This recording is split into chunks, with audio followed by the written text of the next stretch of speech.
ଏବେ ଆଞ୍ଚଳିକ ପାଣିପାଗ ବିଜ୍ଞାନ କେନ୍ଦ୍ର ପକ୍ଷରୁ ଏକ ବଡ଼ ଖବର ସାମ୍ନାକୁ ଆସିଛି।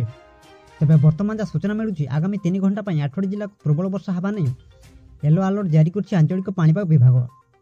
ଏହିସବୁ ଜିଲ୍ଲାଗୁଡ଼ିକ ହେଲା ଭଦ୍ରକ, କେନ୍ଦୁଝର, ମୟୂରଭଞ୍ଜ, ବାଲେଶ୍ୱର, କେନ୍ଦ୍ରାପଡ଼ା, ଜଗତସିଂହପୁର, ପୁରୀ, ଯାଜପୁର, ଭୁବନେଶ୍ୱରରେ ମଧ୍ୟ ପ୍ରବଳ ବର୍ଷା ହେବା ନେଇ ଆଲର୍ଟ ଜାରି କରିଛି ପାଣିପାଗ ବିଭାଗ। ଏନେଇ କେଉଁ ସବୁ ଜିଲ୍ଲାରେ ଅଧିକ ବର୍ଷା ହେବାର ସମ୍ଭାବନା ରହିଛି, ଏହା ସହିତ ଓଡ଼ିଶା ପ୍ରତି କେତେ ମାତ୍ରାରେ ବିପଦ ରହିଛି ସେ ନେଇ ଭିଡ଼ିଓରେ ସମ୍ପୂର୍ଣ୍ଣ ଅପଡେଟ୍ ଜାଣିବା। କିନ୍ତୁ ତା ପୂର୍ବରୁ ভিডিওকে গোটে লাইক করতু এবং ভিডিওটি আপনার সাংসাথী মানুষ অধিকর অধিক মাত্রা সেয়ার করতু। যদি আমার চ্যানেলে আপনার প্রথম থর ভিডিও দেখুছেন চ্যানেলকে সবসক্রাইব করে পাখে থাকা বেল আইকনকে প্রেস করে অল নোটিফিকেশন को অন করে রাখতু, যাদ্বারা যেবে বি পাণিপাগ সম্বন্ধীয় লাটেস্ট অপডেট আপনার সর্বপ্রথমে আমার চ্যানেল মাধ্যমে পাইপারে। তবে চলতু লেট না করে খবর উপরে ফটাফট নজর পকাইবা।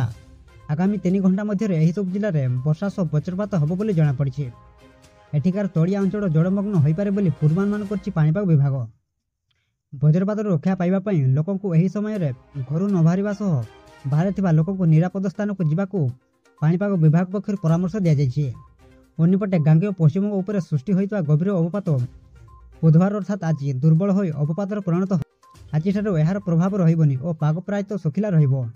18 ଓ 19 ତାରିଖରେ ବିଶେଷ ବର୍ଷା ନାହିଁ ଓ ଅଳ୍ପ କିଛି ସ୍ଥାନରେ ବର୍ଷା ହୋଇପାରେ। ଆସନ୍ତା 23 ତାରିଖରେ ଉତ୍ତର ପଶ୍ଚିମ ବଙ୍ଗୋପସାଗରରେ ଲଘୁଚାପ ସୃଷ୍ଟି ହୋଇପାରେ।